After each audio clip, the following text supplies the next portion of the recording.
Last cycle, I watched over $1 million vanish from my crypto portfolio in less than a week. This time, I'm locking in my profits before the crash, and by the end of this video, you'll know exactly how to do the same. Because here's the harsh truth about crypto.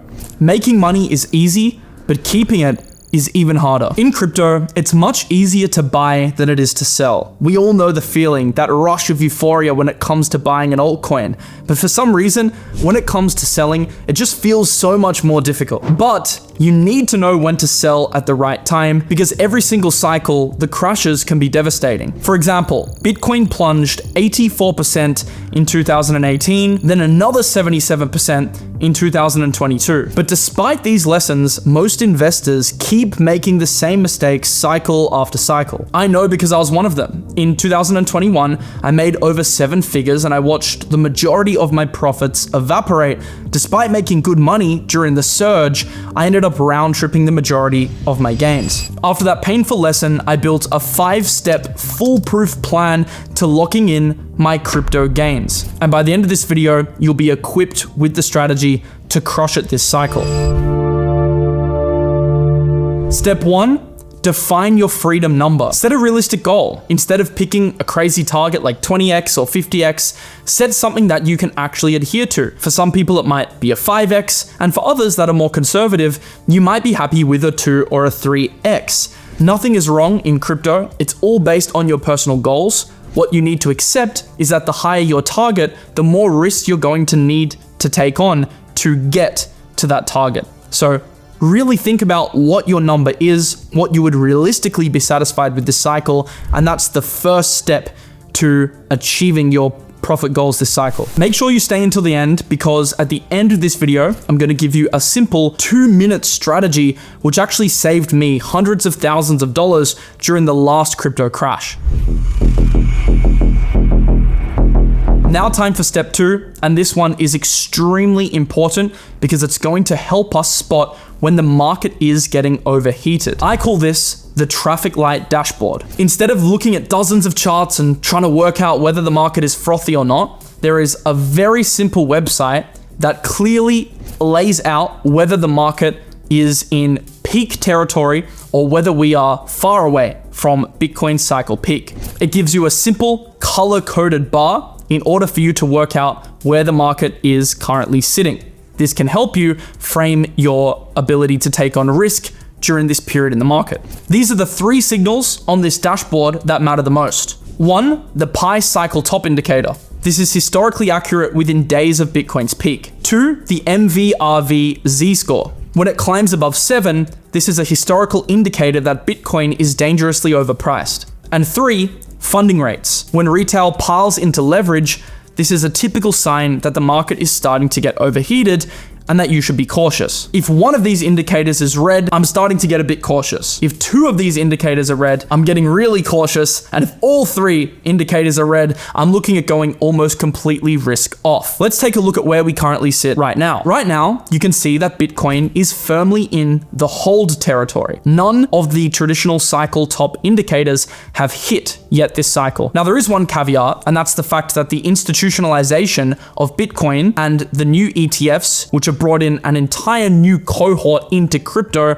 have slightly changed the way that price action works in the market. So I don't think you can use this framework in isolation. That's why I have the 5 steps for you today to use together, but it definitely is a nice indicator to get a gauge for whether the market is risk on or risk off. By the way, if you want to know when I'm going risk off or risk on in real time, because sometimes it's difficult to make an urgent YouTube video, I'll leave a link in the description to my free Telegram group. This is a great place for me to share ad hoc market thoughts. For example, if I wake up and I see some of these indicators hitting, it's much easier for me to just drop a voice message in that chat as opposed to making a whole YouTube video. So if you do want an up-to-date stream of consciousness regarding the market, first link in the description below to join my free Telegram group. I'd love to see you in there.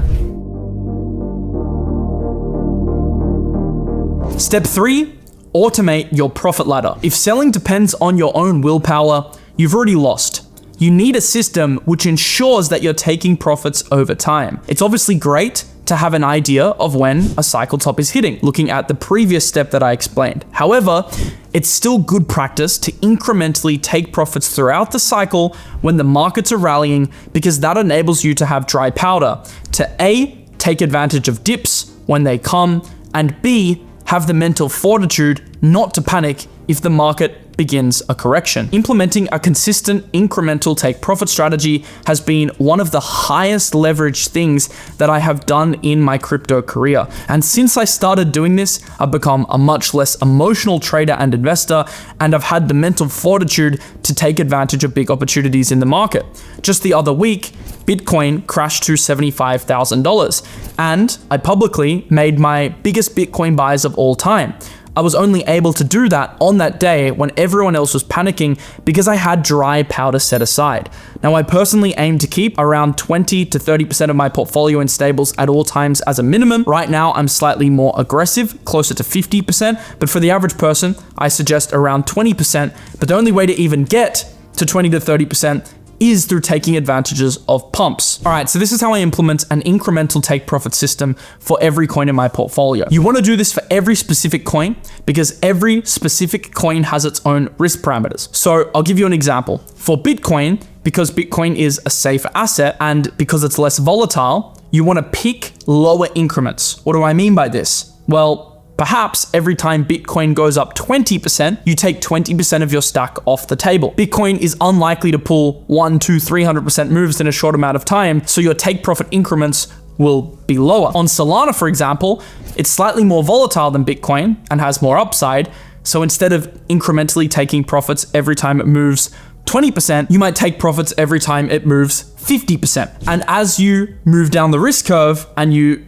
get into more risky assets, let's say hyperliquid, maybe every time it does a 60% move, you'll take 20 or 30% profits. And then as you go down the risk curve, you might get to a really risky meme coin where every time it does a 2x, you take your initials out. Now, that is a framework I really like for risky coins. I usually like to take at least half my profits off the table as soon as it hits a 2x, because then I'm essentially riding risk-free. And this is a powerful psychological tool, so you can actually hold on to that position over time without feeling too much guilt. And at least if it ends up round tripping, you've ended up locking some profits. So what I would do is before I would buy any altcoin in the market, I define when I'm taking profits on that altcoin. Now, alongside a percentage incremental system, you can also put that in tandem with technicals on the chart. So have an incremental system that is based on percentages, and also have a system for that same coin based on technical levels. And if you can do both of these things, I'd be shocked if you didn't take profits during the next big altcoin pump.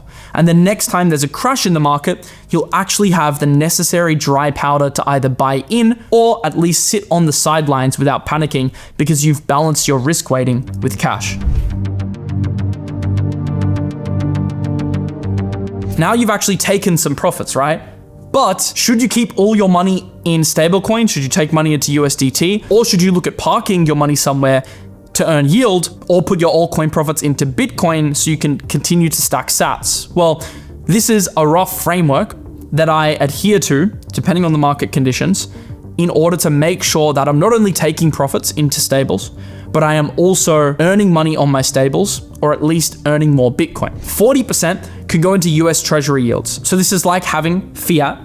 It's not in crypto, which I think is a powerful thing, because I found that when I keep too many stablecoins in crypto, I have this propensity to end up over trading it. It's just like being in a casino, right? If you have a big stack of chips that you've made, if it's still in chips, it's very easy to go and gamble those chips again. Whereas if you go to the cashier and you cash them out for physical cash, there's more of a barrier to get them back into chips. And at least it causes you to second guess whether you're making the right decision or not. And often during times of FOMO in the market, you don't end up making the right decision. You end up making emotional decisions. And that's exactly what this video is trying to help you avoid. Then with my next 30%, I'll look at ways to earn money on my stablecoin. So instead of just keeping them in my wallet, you can look for active ways to earn yield. There are many different ways. There are DeFi pools, audited DeFi pools where you can diversify to earn some yield.